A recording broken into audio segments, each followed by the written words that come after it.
The threat was silent and odorless, creeping into the room as the girl slept.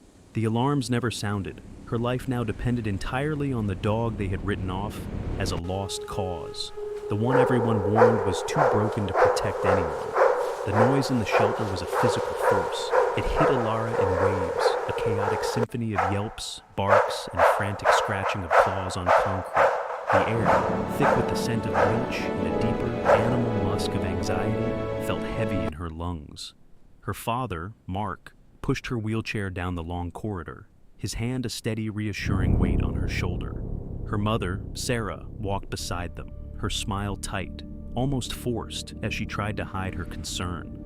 They passed kennels filled with kinetic energy.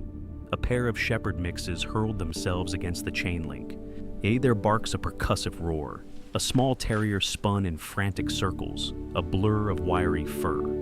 Each cage was a plea, a desperate audition for a life beyond the concrete walls. Alara offered a small, sad smile to each one, but kept her hands on the wheels, pushing forward. "What about this one, sweetie?" Sarah pointed to a golden retriever with soft, pleading eyes. "He looks so gentle." Alara shook her head, her gaze fixed on the end of the hall. "He's not the one." As they neared the final enclosure, the noise didn't just fade. It seemed to be absorbed by the profound stillness inside. There, on a thin gray blanket, lay a dog so immense and so motionless he seemed carved from granite. His coat was the color of a stormy sky, a brindle-striped slate gray, crisscrossed with the faint silver lines of old scars. One ear was torn. It had a ragged notch in an otherwise perfect triangle. He was a cane corso mix, his head massive, his chest a deep barrel of contained power. He wasn't sleeping. His amber eyes were open, fixed on some distant point. But he didn't look at them. He didn't move. He just was. A monument of forgotten loyalty. "Oh, goodness," Sarah murmured, pulling her cardigan tighter. Mark stopped the chair. "Alara, maybe we should look at the others again." David Chen, the shelter director, caught up to them, his clipboard held like a shield. His expression was one of practiced sympathy. "I see you've found Rook," he said, his voice low, as if not to disturb the profound quiet. "He's a special case." Alara couldn't look away from the dog. While the rest of the shelter screamed for attention, this one commanded it with his silence. "What's his story?" she asked, her voice barely a whisper. "He came from a severe hoarding situation," David explained, avoiding eye contact with the dog. "Dozens of them, very little human contact. Rook is what we call shutdown. He doesn't engage. He doesn't play. He barely eats when we're watching." He flipped a page on his clipboard. "The evaluation notes say he's emotionally vacant. It's not aggression we're worried about. It's a complete lack of connection. He's a ghost." Mark put a hand on I'm pulling you now! "So, you're saying he's not a good fit for a family, for a child?" I'm Keep saying moving, he don't needs a stop! very specific experience. The dogs are with us! And even then, the prognosis for him becoming a companion animal is poor, David finished, choosing his words with care. "He's been here for 6 months. Everyone passes him by. He's the unchosen one. I'm afraid." Everyone saw a broken animal, a lost cause, a body without a spirit. But Alara saw something else. She wheeled herself closer, ignoring her father's soft warning. She stopped just before the gate, her eye level with the silent giant. She saw the minute, almost imperceptible twitch of his ear as he registered her presence.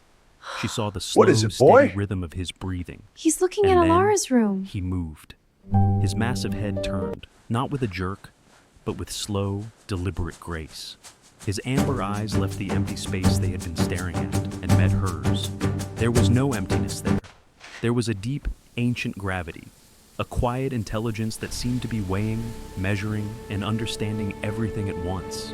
His gaze flickered from her face down The to heat wheels hurts! of her It's on chair, fire! a brief, analytical glance, Lara, and I'm then back to coming! her eyes. I've got the In cord! that look, Get her she out! didn't feel pity Hold on, or sweetie. curiosity. She felt a profound, shared understanding of being still while the world rushed on. "I want him," Alara said. The words were quiet, but held the finality of a closing door.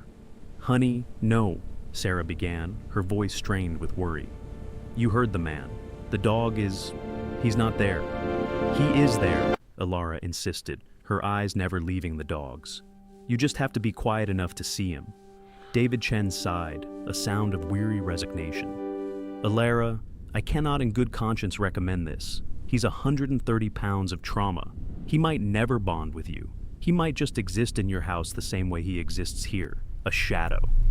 But the decision was already made, a silent contract signed between the girl in the wheelchair and the unchosen king. She saw past the scars, and past the warnings, past the unnerving stillness. She saw a guardian waiting for someone to guard. His name is Rook, she said, a small, determined smile finally gracing her lips. And he's coming home. Rook entered their house not with the frantic joy of a rescued dog, but with the quiet solemnity of a king reclaiming a forgotten throne. He padded silently across the hardwood floor, his claws making no sound, and conducted a slow, methodical survey of the downstairs. His great head turned, amber eyes taking in the layout of the room, the placement of the furniture, the exits and entrances. He sniffed the air, not with the frenzied curiosity of a pet, but with the focused intensity of a sentinel learning the sense of his new territory. When his inspection was complete, he settled on the rug in the living room, in a spot that gave him a clear sightline to the front door, at the base of the stairs. And there he stayed. The days that followed fell into a strange, silent rhythm. David Chen's words echoed in the house, a prophecy seemingly come to pass. Rook was a ghost. He did not bark when the mail carrier came. He did not want to. Sarah once tossed a brightly colored squirrel to him, which landed on his paws with Rook tracked its heart, watched it bounce, and then returned his gaze to the hallway without a flicker of interest. He was a living statue, 130 pounds of the patient stillness. He became a large shadow when she wheeled herself into the kitchen for a glass of water. The soft mat of his paws would follow her fingers, and he would lie down just outside the doorway, a massive, brindle threshold guardian. When she sat at her desk, wrestling with algebra, he would be a dark shape on the floor behind her, positioned perfectly between her and the bedroom door. He never demanded a touch, never nudged her hand for a scratch behind his torn ear. His presence was a constant, a given, as certain as the rising of the sun. I just don't know, Sarah, Mark said one evening, his voice a low murmur from the kitchen. Ilara, just down the hall, stopped and listened. He doesn't do anything. He just watches her. It's unnerving. It's like he's waiting for something, Sarah replied, her voice laced with the worry she tried so hard to hide from Ilara. David warned us he was vacant. Maybe he was right. Maybe she needed a dog who would play with her, or a dog who would show her affection. Ilara felt a familiar ache of frustration. They didn't see. They saw an absence, a void where a dog's personality should be. She saw a presence so total, so focused, left no room for trivialities like fetch. She wheeled back into the living room where her parents sat with forced smiles. Rook lifted his head, his eyes meeting hers for a fraction of a second. She never felt his constant quiet surveillance was the deepest form of connection she had ever known. He was watching over her. He was cataloging every sound, every movement, every shift in the atmosphere around her. His silence wasn't empty. It was vigilant. One night, as autumn deepened, a chill crept into the old house. Sarah brought out an old space heater for Ilara's room, a relic with a humming fan and glowing orange coils. She plugged it in near the desk. "Just to take the edge off at night, sweetie," she said, fussing with the dial. The moment the heater hummed to life and a puff of warm, dusty air filled the room, Rook, lying by the door, went rigid. His head came up, his nostrils flared, and a low sound, a barely audible huff, escaped him. He stared intently at the glowing machine, his body a coiled spring. He wasn't growling, he was analyzing. After a long minute, he seemed to classify the object as a non-threat and settled back down, but his gaze returned to it periodically throughout the evening. Ilara watched him, a small shiver running down her spine. He noticed everything. That night, long after the house had fallen quiet, Rook did not sleep. He lay on the floor in the upstairs hallway, a dark sentinel positioned exactly between Ilara's room and her parents'. He listened.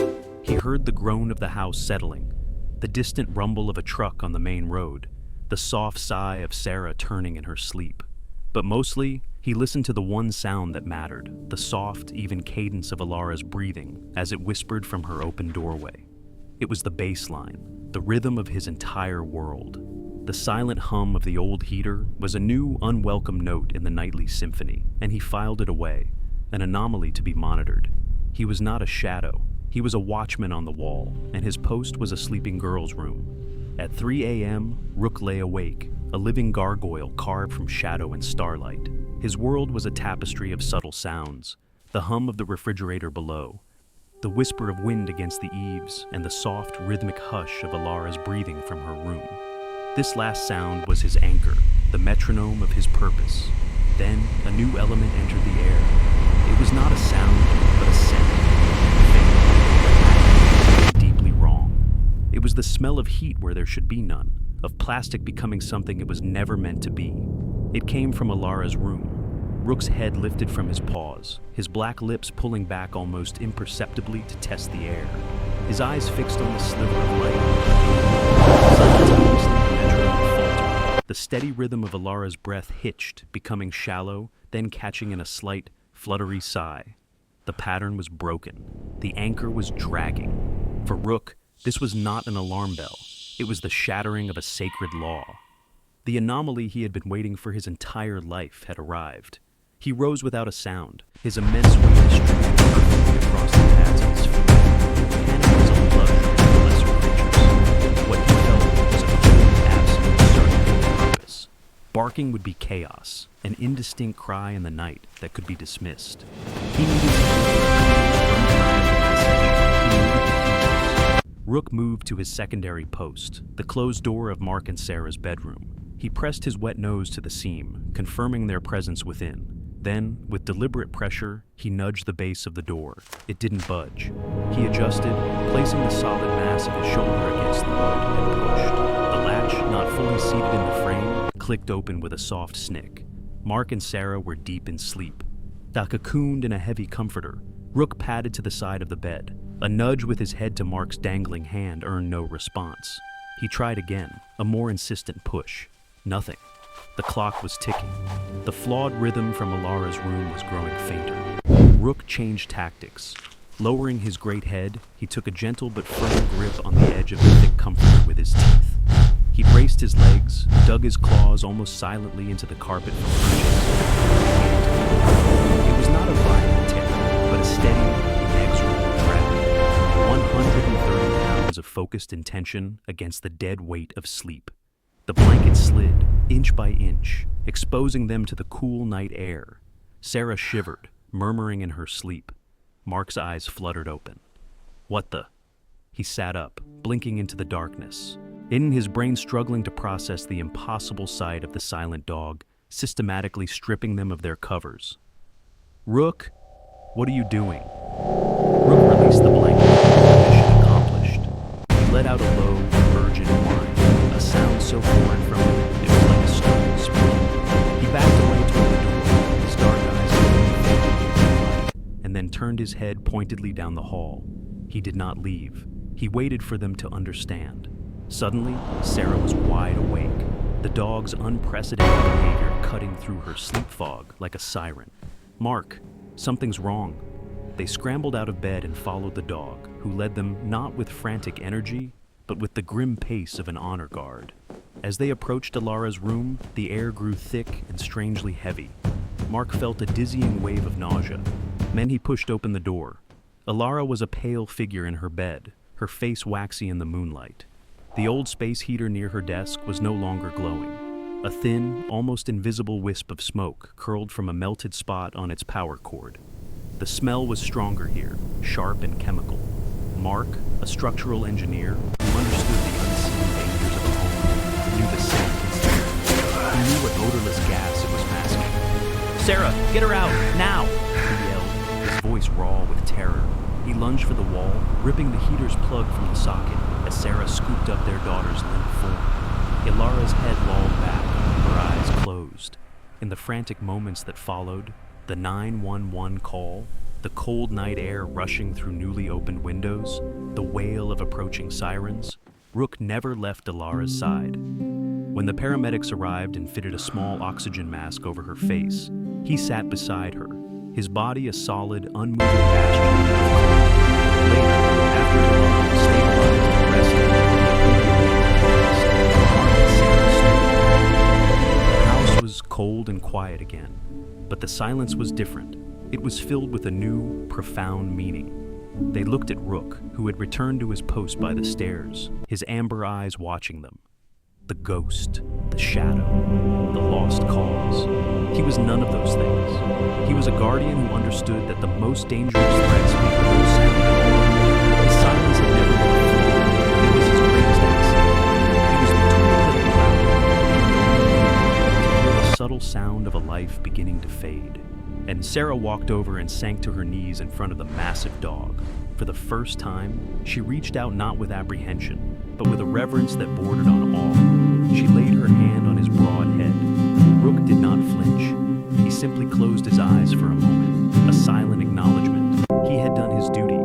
His king was safe. Rook's journey shows us that true protection doesn't always roar. Sometimes it watches in absolute silence. The world warned he was a lost cause, a dog too broken to ever be a guardian.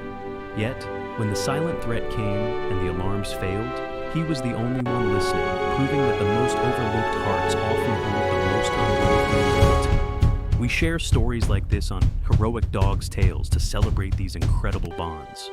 When the shelter staff and even her own parents warned her away, Ilara trusted something deeper. What do you think Ilara saw in Rook's eyes in that kennel that everyone else completely missed? Thank you for joining us, and we'll see you for the next tale. We'll soon explore what happens when another dog from that very same hoarding case finds a home. In a quiet moment of loyal companionship, Ilara shares a gentle bond with her faithful companion, Rook. But in the shadows of the shelter, another soulful gaze awaits, full of mystery and promise.